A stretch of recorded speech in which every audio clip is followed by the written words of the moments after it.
Well, my name is Abdulmajid Fatima, and my stage name is Fatima, and I am 20 years of age. And I've chosen poetry because the best way to inspire people is through speaking and writing. Well, my name is Zakaria Abdul Hakim. I'm 22. My stage name is Abdul Hakim Genius. And I chose poetry because I think I find life in poetry. I am Ibrahim Muhammad Sani. My stage name is I Am Sani. I am 24 years old. And the reason why I started poetry was to inspire, educate, and entertain my audience. My name is Suleiman Mubarak. People call me Ibn Do Good on the stage. And I actually do poetry because it is fun to me. I see poetry as fun. When I'm bored, I write poems, I listen to poems. And that is the main reason I'm into poetry. So what inspired these young men and women? Everything that you are doing, it needs working. You need to work hard, push, and then you'll be able to do it. Though there's challenges, but if you work hard, you'll be able to achieve that. Initially, I used to hate poetry and anything with regards to writing and reading. So I didn't actually understand the concepts behind writing a poem. All I knew was just write words and then segment them into lines and stanzas and call it poetry. And it was really a challenge because I write poems and I see other people's poems are actually far better than mine. Well, everything about my life is uniquely designed in such a way that I used to love African history. I used to love reading about Africa. Then as a science student, I don't know, whenever you are seated in the classroom reading a novel or whatsoever, then your colleagues will speak to you. You are seated here reading novel whilst you have chemistry to read. I used to be passionate about writing about hijab in order to inspire Muslim women to embrace it because it's a command from Allah. And so I was sitting there one day, I was in Boko then at my sister's place in May 2015.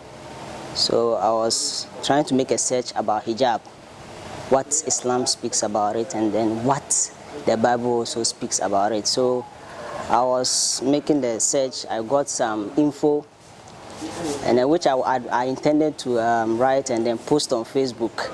So an idea came to mind, why not write it in a form of poetry? Maybe people will love it. And that idea just came to mind, and I was a science student at TIMR, so I had no knowledge about poetry, neither did I even fancy it.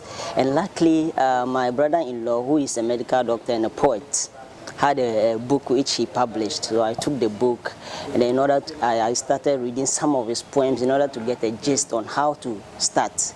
It was really, really challenging, but because of the idea I had, I believed I could achieve what I perceived. The group, made up of university students and professional teachers, are poised to impact society. Their worry, however, is the little or no appreciation of poetry locally. If our audience begin to love the art, I think we'll take poetry to a different level. Hijab is a veil not for fashion but passion. A veil veiled for a reason, not treason. In accordance to Allah's will, she obeys. They end up being thieves, liars, or scammers so they can adjust to the system where you control your worshippers. Some women are also created beautifully to be like monkeys, but they ain't accepting God's art and decision, so they use Parazone and Azak glossy paint to decorate themselves into sexy donkeys. You have the power to reincarnate into anything, precious metals and papers. But whenever you come to us as Ghana cities, the soothsayers and doctors of our economy always diagnose you with kwashako and extreme weakness to chase your friend Mr. Dollar and this race of nonsensical insensibility. And when there's inflation, you are sick. And when there's deflation, you are sick. What is wrong with you? I remember this Choco seller's daughter who used to dangle around my community. Families and friends used to reject her because of poverty.